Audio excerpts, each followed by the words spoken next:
Hello, Mary. Do you have a moment? Oh, hello. Should I still be calling you by your first name? I don't know if it's right for me to be calling you Mom just yet, you know? I think you're right. It's too soon for you to be calling me Mom. I'm not your mother. Yet, anyways. Oh, sorry to put you on the spot like that. Well, let's start over then, shall we? Hello, Hillary. Thanks for coming to meet me and my parents the other day. It was great to finally meet you. Ah, yes, that's the thing. Don't mention it. So, what can I do for you today? I have a question for you, and I would appreciate an honest answer. You and my husband work at the same company, do you not?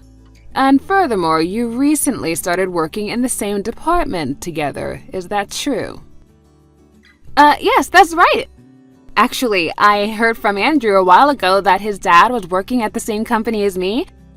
But I was totally surprised when I walked into the room where you two were waiting, and who should I see but the person who just got transferred into my branch recently?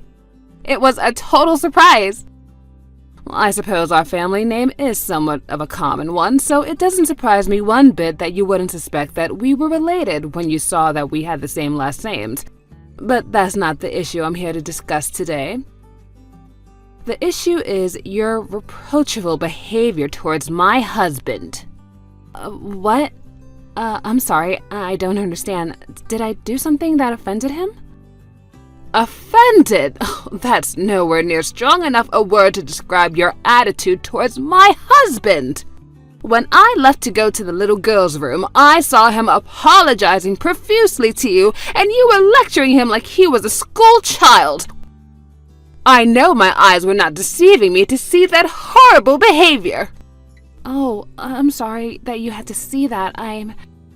Oh, how dare you behave that way toward the man who will be your future father-in-law! And not to mention, he's been with the company far longer than you have. He must be well above your rank, obviously. And in spite of all that, you were behaving like you were his superior. How shameless of you. I bit my tongue at the time out of concern for my son's feelings for you, but I cannot contain my anger any longer. If you're willing to apologize to me right now for your awful behavior, I'm willing to overlook it. But if you don't, then I withdraw my permission for you to marry my son and my blessings on a happy wedding. Are you serious? I am very serious, and I will not accept any excuses from you, Mary. Either apologize to me or you can forget being a part of this family. Okay, just so you know, we were actually talking about something to do with work that day, and in your husband's position, really the only appropriate thing to do would be to apologize. Excuse me? Really, it was kind of a surprise for me too when he suddenly started acting like that. I told him it was okay and that he didn't need to apologize so much, but, he just kept going. And I wish I could give you more information on what really went down, but like I said, it's company internal matters, so I'm contractually not able to divulge any information to uninvolved third parties such as yourself, ma'am.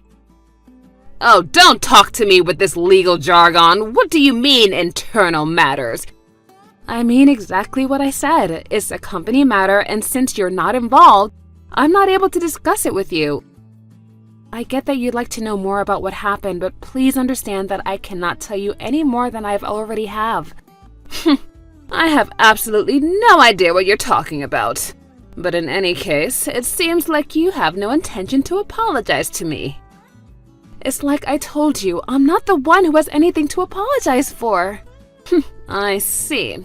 So you have no remorse for treating your soon-to-be father-in-law.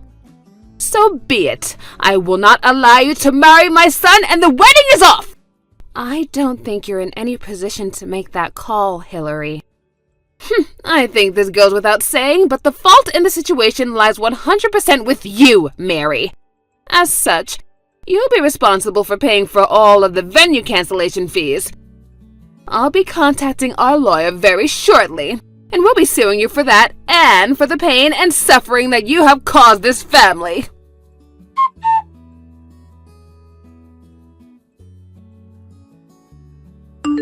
Andrew.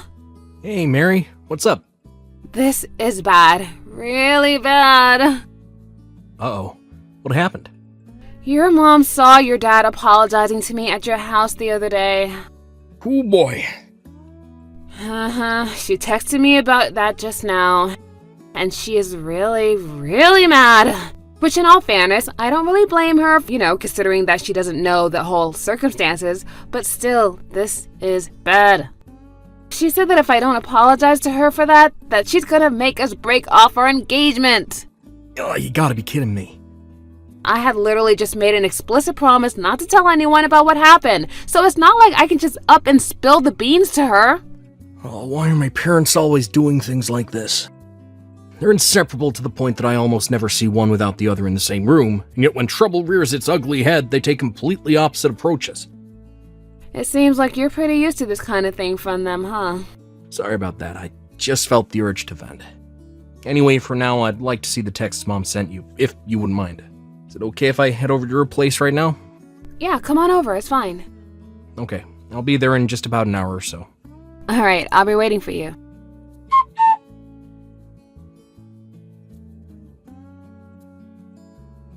Hello there, Mary. Have you prepared yourself for the impending breakup with my son?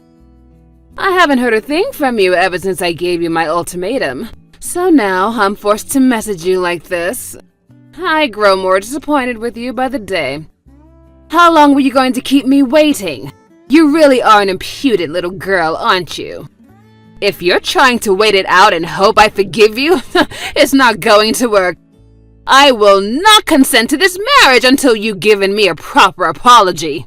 If I may be so bold, I'm marrying Andrew, not you. Why exactly do I need to have your consent?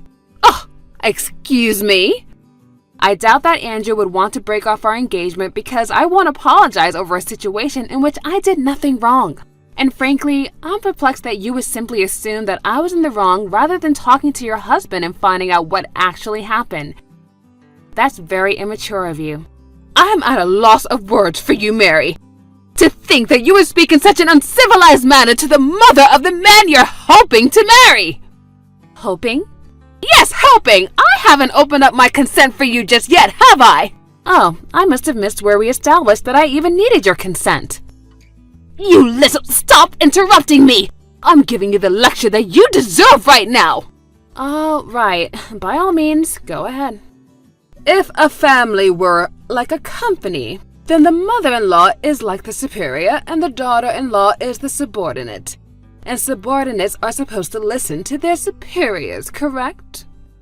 If you were to fuss and fret and whine over an order your superior at the company gave you, well, how do you think that would go? Obviously, no superior would stand for that sort of insubordination. You would be punished severely, and you would be demoted. Your pay would be cut, you'd be transferred, and your professional life would be finished. Surely even someone of your intellectual capacity could understand what I just explained. Yes, I understand perfectly. So I take this to mean that if someone at a real company actually was repeatedly insubordinate to their superior, then you'd have no issues with that subordinate receiving those type of punishments you laid out, correct? Exactly. Subordinates should know their place. A subordinate who does not and openly disrespects his superior should not go unpunished. Hillary, you are so smart. And I agree with you. Alright, that settles it. Looks like your husband is getting transferred. What? Technically, the final call isn't mine to make, but you should probably operate under the assumption that it's going to happen, so I think you should start preparing accordingly to this. Wait, what nonsense are you talking about? I'm sure you're about to become very busy. Since you're going to be moving soon, you should probably start looking for a new house or an apartment, as soon as you get the word of where he's being transferred to. Wait, Mary, what are you talking about? What are you rambling about right now? Sorry, I gotta go. I have some stuff to do. I need to get back to work.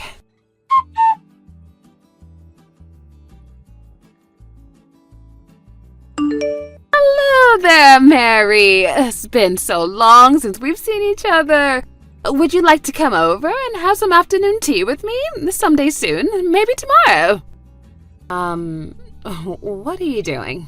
A friend of mine gave me a box of the most wonderful tea the other day, and I knew I had to share it with you. Oh, and I'm also going to pick up some cake from that new pastry shop downtown. Are you free this weekend? I'd love to have you over to our house if you don't mind. I guess this is your last-ditch effort to stop the inevitable, huh? Well, don't you think you're laying it on a wee bit too thick right now, Hillary? Mary, I guess you finally heard the truth then. You know, about my husband and your husband's position in the company. I heard everything. Come to find out, my husband is a complete useless employee who keeps getting sent around to different departments once he makes too much of a mess for them to deal with. And 3 months ago, he got sent to a new department to work under a young and upcoming leader in the company who happens to be you, Mary. He was frustrated and embarrassed that someone as young as you was placed above someone else who has been in the company as long as him. So he got desperate to prove himself and started working at a faster pace than ever before, which ended up causing a world of problems for your clients and other departments. And since you're his direct superior, you're the one who always had to clean up for his messes. Yeah, that just about covers it. So the reason he was apologizing that day when you came over to meet my parents and I was because he was so shocked to learn that his son's fiancée was none other than the boss he had been causing so much trouble for at the office. And he was desperate to keep you from finding out about what a total disaster his career has been. He was begging me not to tell you that I was his boss. And I had to stop him from getting on his knees and begging me, and that's probably why you thought that I was lecturing him. So you weren't lecturing my husband, you were just trying to get him to maintain his dignity. Oh, and by the way, I guess he was counting on Andrew taking his side and helping to convince me to help him out. He was all like, "You're a man too, son, aren't you? You must know what sort of position I'm in." But Andrew wasn't going for it at all. He just let out a huge sigh and walked out of the room. I see. So that's what happened. I've always been the type to have a pretty solid separation between my work life and my private life. And since our relationship at work would probably only serve to cause problems between us as a family, I didn't have any intentions of bossing him around outside of work. At first, anyway.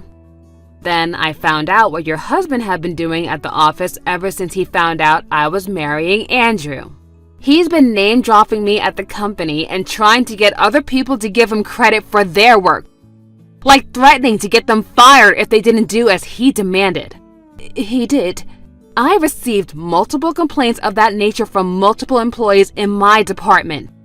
So I made a report of my own to my superior. And as a result, it's been decided that your husband is getting transferred to a branch in, well, the middle of nowhere. Oh no. Oh yes. And you know, you should be grateful, honestly. Most people who screwed up as bad as your husband actually would just get fired for everything they've done. And I bet the only reason he didn't was because the CEO took pity on him. He didn't want to just kick a man your husband's age on the curb with no future employment prospects. Mary, isn't there anything you can do about this? Sorry, Hillary, but the decision is already out of my hands. What's done is done. So no, I'm afraid sucking up to me now isn't going to get you anywhere. You'll either have to move out into Nowheresville with your husband, or make him go by himself while you stay here alone in your house. This can't be happening! I suppose there is a third option. You could always divorce him, but that's about all you have in terms of options when you really think about it. I can't do that! I haven't worked in years, and I can't get divorced at my age! Okay, well then you're just going to have to talk to your husband about this. What you do from here on out is an issue between the two of you that has nothing to do with me. Wait, I've got it! I know how we can make this all work out. Oh, really? Okay, let's hear it. I'll give you my permission to marry Andrew, and you can move in with us. And if you do that, then I'm sure that everything will work out, whether I divorce my husband or he moves away by himself. That is definitely not happening. Why not? Andrew has been pretty firm since day one that he did not want to move in with you at any point in the future. And I'm respecting my future husband's wishes. But, I'm sorry, Hillary, but I really don't see the point of continuing this conversation. I'm just gonna keep repeating myself at this point. Mary, please! I'm signing off now.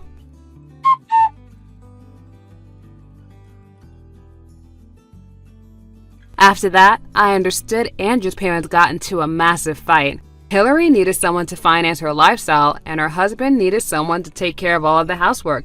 And since neither of them were likely to find a replacement for the other at their age, they decided not to get divorced. So the not-so-happy couple set off for their new life in Nowheresville. However, it didn't take long for her husband to screw up big time, no surprise to anybody, again, in his new post. And this time, they actually were fed up and let him go. And this was apparently too much of a strain for the relationship to handle, so they are getting a divorce this time. They've both been messaging and calling Andrew complaining about the whole situation, but he only ever gives them the same simple response every time. You're getting what you deserve. Andrew is finally fed up with them and wants to cut them out of our lives. So we're making preparations to move in secret so they won't know where to find us. I'm glad to see that he's finally free from having to deal with their nonsense after all these years. And we decided that we didn't want our marriage to resemble his parents in any way, shape, or form. So when we got married the other day, he took my last name instead. Thank you for watching. Please subscribe and hit the like button. See you next time.